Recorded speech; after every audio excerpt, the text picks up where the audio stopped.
So here we are at the end of a very long, stressful, and tiring decade. A lot of people didn't find these past 10 years enjoyable, but we did learn a lot of lessons on the way. I certainly have changed as a person. Here's some footage of me from almost 9 years ago exactly. Hello, YouTube. It's me again. But now I'm an adult. I'm 21 now. I've learned a lot of lessons. I broke a lot of old habits, and I'm completely changed as a new person coming into this new decade, the 2020s. But it ain't the 2020s yet, baby. I'm ending this decade the same way I started it, with a very stupid and expensive purchase. You want to know the worst part about this? I actually already own one of these. I gave it to Austin, and I just kind of lent it to him, but it's still technically mine, and he just has it. He's had it for like the past 6 years. But you know what? That didn't stop me from buying something expensive and something that I don't need and probably will disappoint me in some way or another.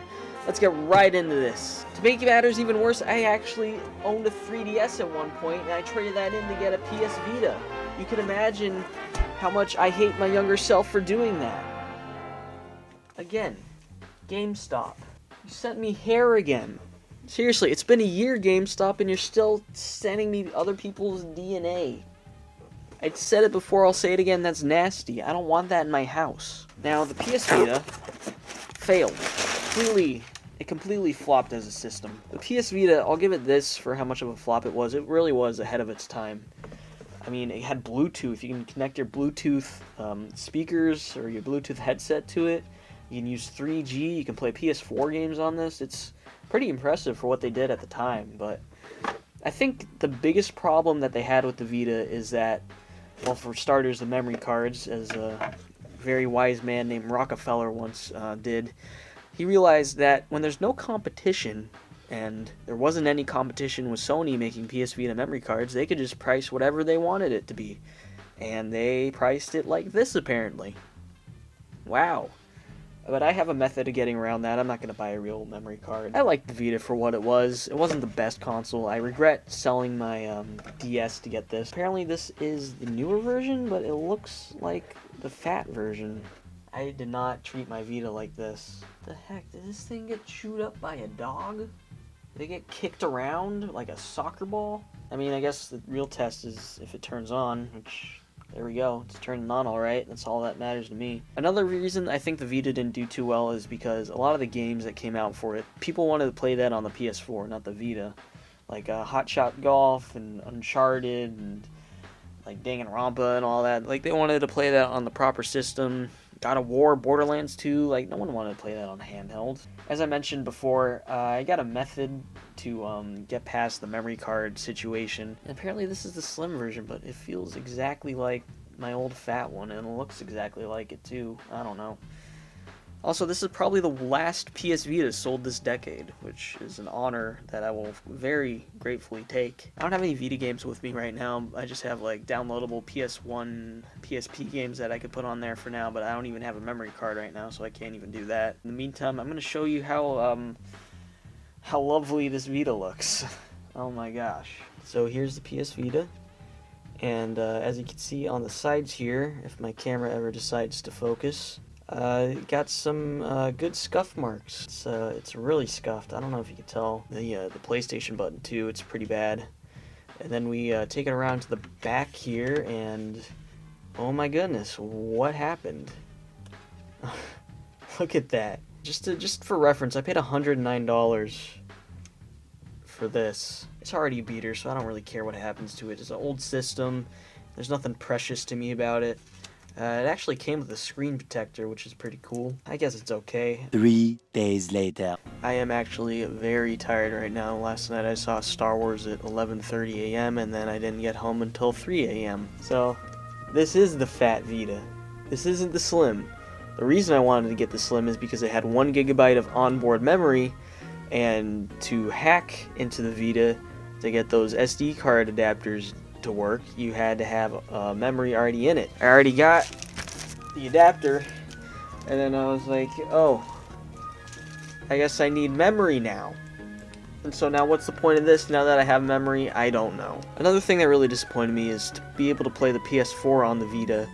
I don't have a strong enough internet connection to be able to do the screen share thing, so that's completely out the window too, and that was probably the main reason I got the Vita.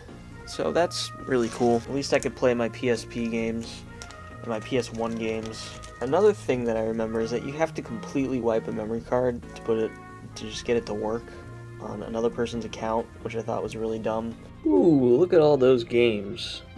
Now, I'm gonna see how much of the memory card this took up, and it took up 68,000 megabytes out of the 14 gigabytes, so just through my PS1 and PSP games alone, that took up half the memory card. Everything works good, gameplay's good. I don't have any Vita games yet, but I ordered some off of GameStop, of course, my favorite website of all time, and we'll see how it goes from there.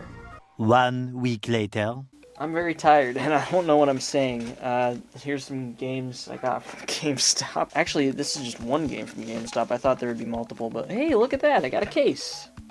Look at that. I got Gravity Rush. Scott the Woz is always talking about this game, so I finally got it. I forgot how tiny PS Vita games are. It's loading fine. Works fine. Yeah, cool. Thanks, GameStop. So here we go, last package. Alright. Now this is a little weird. When I was a little kid, probably about 10 years old, maybe a little under 10, I had a Wii and I had a PlayStation 2, and my games were very, very curated.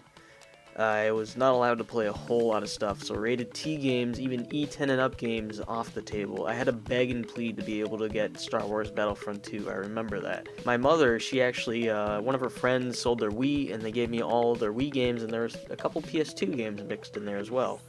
And I still don't know how to pronounce this name to this day, but this Giga, this Gigia, I don't know. I played it as a kid. I actually liked tactical RPGs like that. I used to be really into Advance Wars as a kid, so I understood the gameplay a little bit. I couldn't understand the story one bit, but it was really weird and crazy, and I lost the game. I have no idea where it went. It was Dissidia 2, I think, on the PlayStation 2. I had no idea what this game was called. I had no idea what the characters were. I was only like, I don't know, like 9 years old at the time, 10 years old, and I just forgot about it until recently. I had a vague memory about it. I just remembered like little penguin guys that called you dude or something. And then I dug a little bit, didn't take that much digging at all, and I found the series. So I got the third one on the Vita, because these...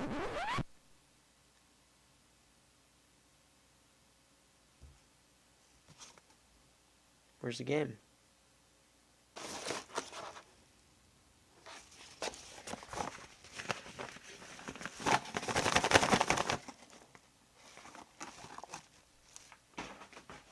I bought a lot of used games, pre-owned games off of Amazon, eBay, GameStop, you name it. And GameStop, may I congratulate you of being the first ever, to just straight up send me no game at all. I guess the Grinch packed my games for Christmas this year. I also got, I got Killzone, because I've never played a Killzone game before, and I actually heard that this was a pretty good one. And it's on the Vita, which was interesting to me because this video is about the Vita. And I also got the fourth one, which I was going to do a joke where I was going to say like, oh, I could have also gotten this on the Switch, and then I was just being silent as it zooms in on my face. You know what, this summarizes the Vita pretty darn well. Just disappointing. There was nothing huge about it. There was nothing like too awful about it. It wasn't like ooh-yah awful, but also wasn't like as good as like the Switch. It was just kind of in that middle where just no one cared about it and didn't ripple any waves or anything. It was nowhere near as big as the PSP. It just kind of was there and then it was gone. I hope you have a Merry Christmas, Happy Hanukkah, Happy Kwanzaa, have a good New Year's. I'll see you in the next decade, the 2020s. Bye.